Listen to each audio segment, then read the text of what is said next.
Welcome back, Pokemon trainers. Professor Chaz here, the lab coat's on back order. We're here with episode number 26, I believe, of our Pokemon X adventure here on the channel. If you're wondering why I seem kind of cautious, it's because I was halfway through recording this episode moments ago when the entire system just crashed on me. Now, if you're following the channel, you know that I've had a little bit of a weird recurring issue of my computer suddenly shutting down. I think it might be because there was something wrong with my power outlet that everything's plugged into.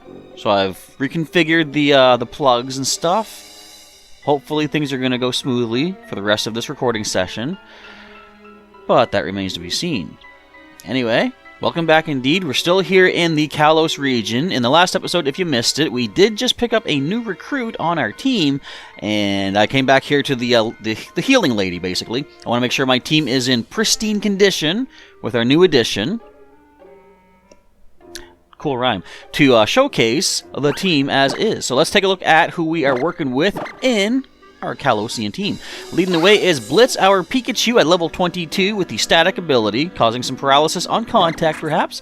We have a mild nature for this Pokemon. Rocky Helmet is the held item, which came in surprisingly useful during during the capture last episode. The moves are Electro Ball, Strength, Thunder Wave, and Play Nice. Next is Axel, our Roselia, level 25, with the Poison Point ability, causing poison on contact sometimes. Holding the Miracle Seed, which again, as with the last recording that failed, I have to give a different item. Anyway, holding Miracle Seed right now, he is a Calm Pokemon. The moves are Venoshock, Giga Drain, which I believe we learned last episode, Stun Spore, and Worry Seed. Next is Springer, our starting Pokemon, our Frogadier, a lonely little Frogadier, level 25 with Torrent ability, holding the Amulet Coin for some extra money after battles. We have Water Pulse, Quick Attack, Rock Smash, and Smoke Screen. And Slippin the Piplup, who I want to take a moment to say, I was surprised that he did as well as he did in the gym battle. If you missed it 2 episodes back, he was our the champion who powered through that rock dragon type tyrant of Grant, the gym leader in Cyclage City. And I was surprised, but looking back at one of his somewhat recent accomplishments, I guess, on our channel, I should have believed in him from the start, right from the get-go. Because this guy has quite a little bit of power behind him. Surprisingly, I think he has the best defense on our team. Axel is close. Pikachu, yeah. Blitz only has 20 defense, come on now. But, yeah, and I wouldn't have expected a Piplup to have as high of a defense stat as he does here, but I guess he does eventually, well, Slippin won't, but Piplup does eventually evolve into Empoleon, which is pretty defensive, so I guess that stands to reason. Anyway, Slippin, level 24, Torrent ability. He is a brave Pokemon. He has the Sharp Beak to power up the new Aerial Ace, which we taught him last episode. He also has Bubble Beam, Ice Beam, and Cut. And now for the new addition, we have Scales, the Bagon, level 15. Just recently picked up here with the Rock Head ability, preventing recoil damage from certain attacks. He is an Impish Pokemon. Currently not holding anything. I should probably give him an Oranberry. And he has Rage, Bite, and Leer. Now, I did go through this past recording, which you didn't see. By the way, if you're curious, nope, nobody got knocked out in the last 15 minutes of recording. That did not stick. So, no problems there. I do want to give a decent amount of moves to our little Bagon. So, my initial thought was, do I want to do a little bit of a grinding montage to get him up to speed with everybody? And long story short, I decided against that. So there's Aerial Ace. I'm going to teach him Shadow Claw as well. The reason I decided not to do a grinding for our little Bagon. Actually, you know what? I'll talk about that in just a moment. I gotta focus on what I'm doing here. I don't think I'm gonna be using Rage. Let's get rid of that for Shadow Claw. And I'm also gonna teach Rock Tomb, because Leer, Scales also has right now. I don't think we're gonna be using Leer that much. So let's get rid of that and get another type move on here to deal with certain, actually, that'd be good for ice types. Not that I'm gonna be leaving Scales in on an ice type. But, in a pinch, Rock Tomb could come in handy, and I might want to rearrange those moves. Or, you know what, I might just leave them. You know what, I'm going to second-guess myself 3 or 4 times, which I guess means it's not second-guessing, it's multiple guessing, but first things first, we're going to put you at the top, because you are going to get the switch training, since, as I say, we're not going to do any grinding montaging. Okay, power 70, power 60, power 60, power 60. Actually, those are all pretty well in order. Let's just do this. I like to do it like this. Okay, the most powerful attack is first. This one, since it does never miss. Since it can never miss, That's next reliable. Bite can maybe cause a flinch. That's pretty reliable. A Rock Tomb has a 95% accuracy, so it's the least reliable, least powerful move that we have currently on our Bagon. So, the reason I didn't want to do a grinding, I find generally when you do a grinding montage, it's a safe way of leveling up, you can call it, where you're going to basically be finding a bunch of lower level Pokemon. Oh, you know what? Let's use that new Rock Tomb I was just talking about. Get a little bit of... Oh. That's why I said it's not reliable. And you're going to bite me right away. Okay. But here, for example, I could be fighting lower level Pokemon which have next to no chance of knocking me out. And I can get a quick knockout myself like that, for example. So, that's a safe way of leveling up. Now, I could be doing a grinding montage in every episode, let's say. Get myself an extra, like, say, 5 levels before every adventure begins, every half-hour episode. And that's not really exciting, because you want to go in, like, say, for example, 2 episodes back, episode 24, when we took on the Rock-type gym. That was exciting. That was a critical hit right there. By not being over-leveled, that made that battle so much more intense and, you know, nail-bitey. What's going to happen? I was scared through much of that gym fight. Maybe not as much as that Relicanth, the episode before that, but still, you get what I'm saying. Now, before I continue with my rambling nonsense, I'm going to head back to the Pokemon Center, because I do remember I might want to hang on to some potions for this next little bit, just in case we need a little bit of a top-up for some HP. So, if I do a grinding every episode, that's going to take away a lot of the challenge, therefore a lot of the thrill, a lot of the excitement, and I don't want to do that. I want to have some, you know, I don't know if we're all going to make it through the next battle, for example, for instance. I can't even speak today, but if I don't do grinding montages, well, that's not correct. I will still do a grinding montage before going into a gym if the Pokemon in the route leading into the gym, or the city with the gym, are at least, like, if I'm not 5 levels or more above them, I'm going to train till I get to be 5 levels above the wild Pokemon. Let's just get 10 of these, just in case we needs them.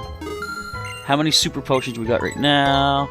We got... I think that's probably fine. We should be good with all this. Alright, let's get a move on. So, that being said, I didn't want to get Scales trained up too much here. I will be doing some switch training in this episode, as you will see, because, of course, I gotta train him up eventually somehow anyways, but doing it more live like this, not over-leveling before going through the next section. If that makes any sense at all, click that like button down below. There we go, pander for legs, that's how you do it, Professor. Get out of my way. Alright, now I'm going to pick up a Paralyze Heal. How do I know that? I don't. I messed up. There is one later. But, Mind Plate. This is one of the Arceus items, of course. When you give the Mind Plate to Arceus, it changes its type, and it also changes the type of its attack judgment. Now, in Gen 4, when these first came into play, picking up one of these plates, you'd have this cool little like an inscription, I guess, on the back of it. You didn't get that here. Unless, wait, does it say anything in the bag? I didn't think to check this. Where are you? Where are you? No. I can throw it out. Oh, thanks. I'll keep it. It does power up Psychic-type attacks, which, to the best of my knowledge, we don't have any of just yet. But in the future, who knows? A few years back, this really strange dude named Colress told me that these big stones emit some kind of special energy. I had asked a question in the last episode. I guess I'll re-ask it here again. What's the deal with Colress? If I recall, I've never met him at this point in time. I have met him now in... Was he in regular Sun and Moon? Because I know he was in Ultra Sun, Ultra Moon. But as far as I know, like, I never played... There's that Paralyze Heal. I never played Black 2 and White 2. I just played regular Black and White. He doesn't show up in Black and White that I recall. But he does show up in Black 2, White 2. Is he, like, part of Team Plasma? Or is he more an independent... Or is he more a good guy? Because in, you know, spoilers for the end of Ultra Sun, Ultra Moon, the post-game, which if you haven't seen yet, haven't played yet, you probably have, let's say, because it's been out for a while. But Colress does show up during the Team Rainbow Rocket post-game story, and he's basically on your side. He's kind of a good guy. You do meet him beforehand through Ultra Sun, Ultra Moon, but he really plays more of a good side role in that post-game story. In fact, I believe he gets us back to his original dimension to save this dimension. So, let me know, what is Colress? All I know for sure is he is a pretty decent card in Pokemon TCG. Alright, we're gonna get sniped by a Team Flare guy. I think this was where the game actually, or the computer crashed. It's this guy's fault. Stop right there, I remember you. Yeah, from 15 minutes ago. You're the one who foiled our fossil finding plans. And now you're here, standing around these stones. Do you have any idea what they even are? Of course you don't. You know nothing about the legend of 3,000 years ago that says... Wait, what does it say?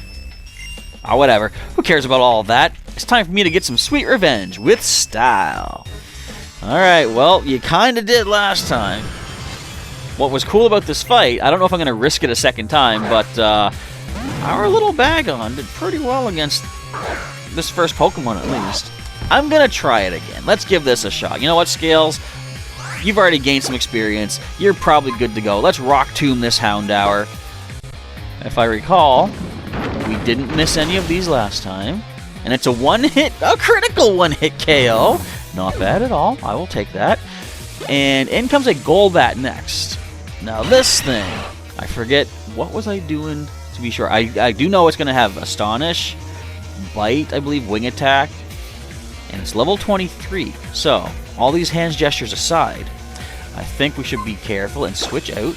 I believe Blitz needs the experience. I'm concerned about a Bite. But here's what happened last time. What I was thinking is if we get paralysis from static, because this thing has at least 3 hits that are physically contacting against us, if we slow it down with the static, then we can Electro Ball for probably a pretty decent knockout. Rocky Helmet. No static, unfortunately. Okay. Wing Attack is Stab. Did 20, but it's resisted. Bite is not Stab, not resisted. I'm going to just take a chance. We're going to Electro Ball. It's going to go first, so that's its 4th move. Astonish, Bite, Wing Attack, Confuse Ray. Come on, Blitz, you can do this. Have confidence in yourself. You can see yourself through. No. That's not how you do that. In that case, let's switch into, as I say, our surprisingly defensive Piplup. Slippin is going to take the field. We do have Ice Beam. So I was thinking... Actually, at one point I was thinking, when did he learn Ice Beam? Because he could, like... I remember he got knocked out pretty early on in our Sinnoh adventures. I think it was actually in the second gym, if I'm not mistaken. But I realized, too... Since then, we have, we built up TMs all through the different generations. Would you stop hitting yourselves, please? I want to get past this guy. We built up different TMs from different generations. So I might have had a spare Ice Beam TM that I taught him before we moved out of that generation. Okay. I would rather deal with this than the computer crashing. I still don't like having to deal with what's happening right now. But at least it's not the computer crashing and canceling all this out. Not yet, anyway. We'll see what happens later on. But I would prefer to be able to land a hit now. Game, thank you, please. Did I hit this thing with Rock Tomb last time? So I'm trying to wonder if we were outspeeding. I'm not sure if I used Slippin' against this thing last time is the issue, though.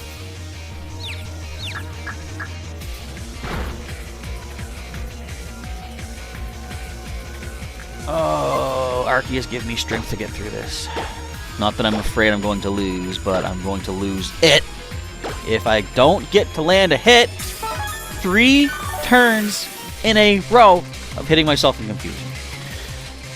No one should have to, I wouldn't put my worst enemy through this. Well, maybe, because it's not the worst thing. This, I will survive. I'll get out of this stronger, more. As long as I don't flinch, I'll be fine. Thank you. 1-hit KO, please. I probably won't. It didn't. And we can't even get the freeze. You're not even going to be nice. You know what? Here. Have an aerial ace. Get out of my way, Golbat. Don't flinch me. Thank you. Okay. All the confusions. No flinching. Kind of balances out. I guess I'll accept that. I mean, I don't really have a choice otherwise. So, it is what it is, but at least we are done. At least we actually finished the fight this time. Also, last time, when Slippin tried to learn Fury Attack, I pointed out that it's kind of garbage. So we're not going to pick that one up. We got what we want right now. And we're happy with that. Level up for Scales. Nice. Can we learn Dragon Rage? Oh, wants to learn Headbutt, actually. Let's see. What is the power for Headbutt? 70. Okay, so it is more than, say, Bite or Aerial Ace. And it can flinch. So it can Bite. Aerial Ace never misses. What I'm going to do for now, I will replace Aerial Ace with Headbutt. Or should I get rid of Rock Tomb? Now, Rock Tomb has some good utilitarian purpose. It can drop the speed. Let's get rid of Aerial Ace. I do have that as a TM. I can reteach it. I can't reteach Bite. It's not a TM. So if I want to get that back, and if I did replace it, I would need to find a Heart Scale, find the Heart Scale Move Tutor Lady person, maybe a guy, I don't remember. Either way, get out of my way. You may have beaten me, again, but when I lose, I go out in style. Indeed, I guess maybe you do.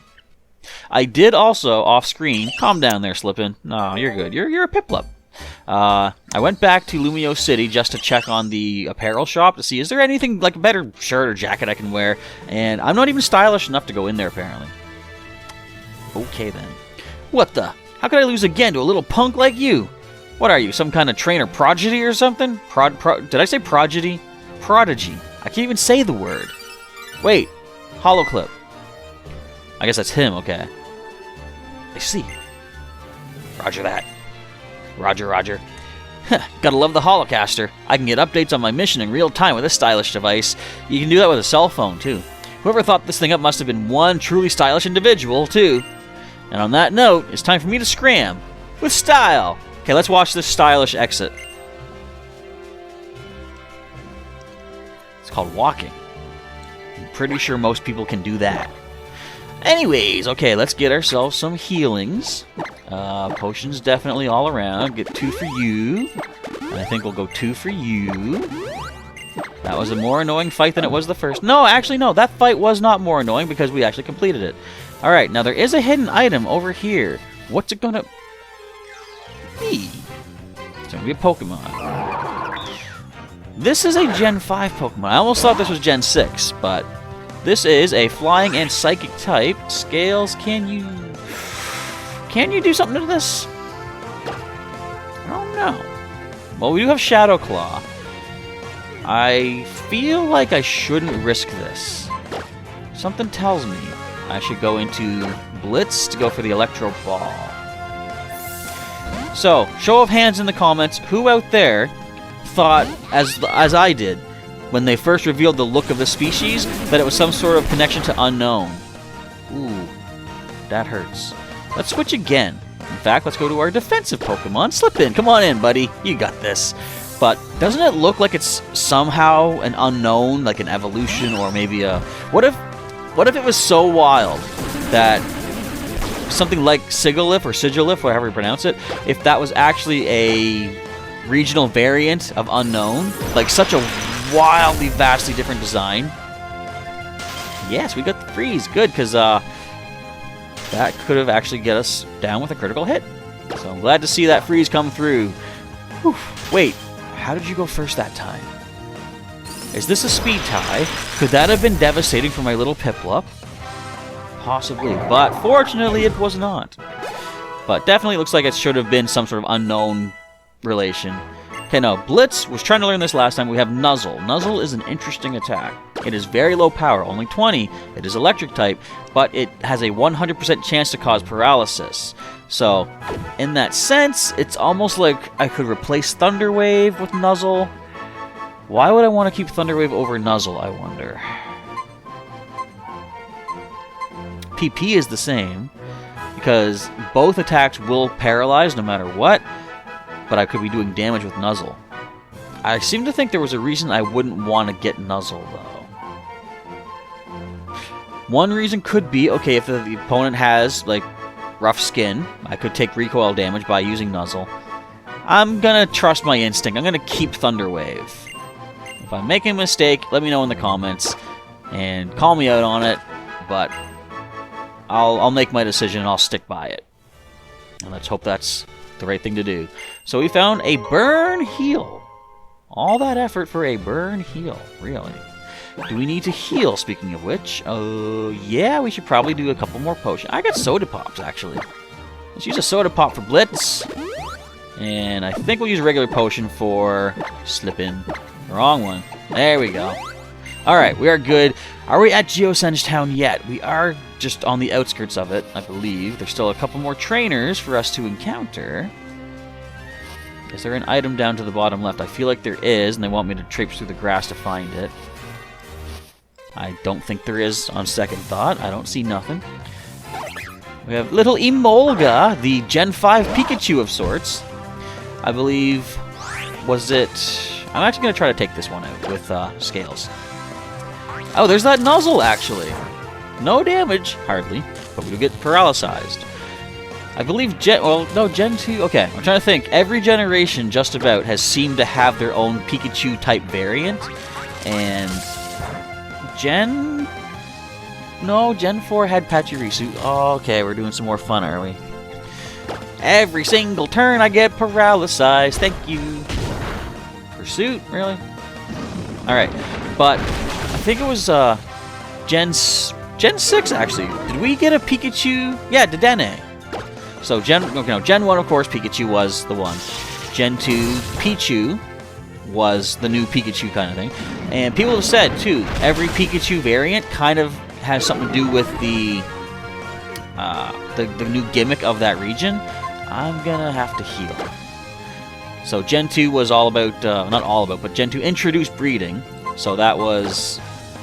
There's a potion right in front of my face. Yeah, Gen 2 introduced breeding. Of course, the only way to get a Pichu was by breeding a Pikachu with, say, a Ditto or another Pikachu, whatever. And you're gonna... I got rid of Aerial Ace for a reason. Because I knew I wasn't gonna deal with this. You're getting headbutted. Oh, we can headbutt. Come on, you can get this. Come on, Scales. Come on. Yeah! Alright, all that effort for, like, probably half a level, maybe. Actually, half a level wouldn't be bad. Or a full level. Nice. Can we learn Dragon Rage? It'd be pretty sweet. We're not going to get that, though. Okay. I'll leave you paralyzed for now. Because I'm going to be switching you out. Why'd you stop attacking immediately? I did have a nice little discussion about Hawlucha in the last episode. I don't feel like going over it again. I'll just give you the highlights. It has a move. Of course, this is a new Gen... I'm going to go over it again anyhow. This is a new Gen 6 species, a flying and fighting type, with a very unique attack called Flying Press, which counts as both flying and fighting. The very first time we've ever seen a move that has dual typing like that, and reacts as such. For example, if it's hitting a Pinsir, for example, Pinsir is weak to flying, but resists fighting type. So it will hit for neutral damage, which is cool that it takes the time to calculate both of those effectivenesses. Let us potion up. So Geosenge Town doesn't have a gym. I kind of wish that it did, because I could really probably use a grinding montage right about now. You know, get everyone up to speed. But, yeah, the first time of us getting a dual type attack, and it reacts as it should, which is pretty interesting. You're gonna Roost? Oh, that's not bad. Roost gets rid of the flying type for this turn, and it would no longer be weak to ice, but it is still weak to flying. With that nice sharp beak boost, I believe we get the KO. Okay, then. And Slippin' leveling up again. Look at this. Our Dragon Buster. He's doing the best. He's putting in all the work. He's not going to evolve, but he's trying. Alright, but I think we're probably at about time for this particular episode. I think we're going to cut it here. I'm going to make sure everything recorded safely and surely and soundly and securely. But, actually, I should make sure we save. And so we do. Alright, so that's going to wrap things up for today's episode. Thank you, folks, for watching our adventure for Pokemon X today. If you enjoyed it, feel free to click the like button down below. And if you want to see some more Pokemon X content and other Pokemon content in general, feel free to subscribe to the channel today and click the bell button to get your notifications when new videos and live streams and community posts are coming your way. If you want to share this video or the Pokemon X playlist in the description, linked down there, feel free to do so with your friends on social media and all that fun stuff. And if you want to join as a channel sponsor to help support myself and my Pokemon adventures, click the join button and see what perks are available for our 2 different tiers currently set up. But that is it for today's episode. Once again, folks, thank you for watching. Professor Chaz is now signing off, and I'll catch you next time.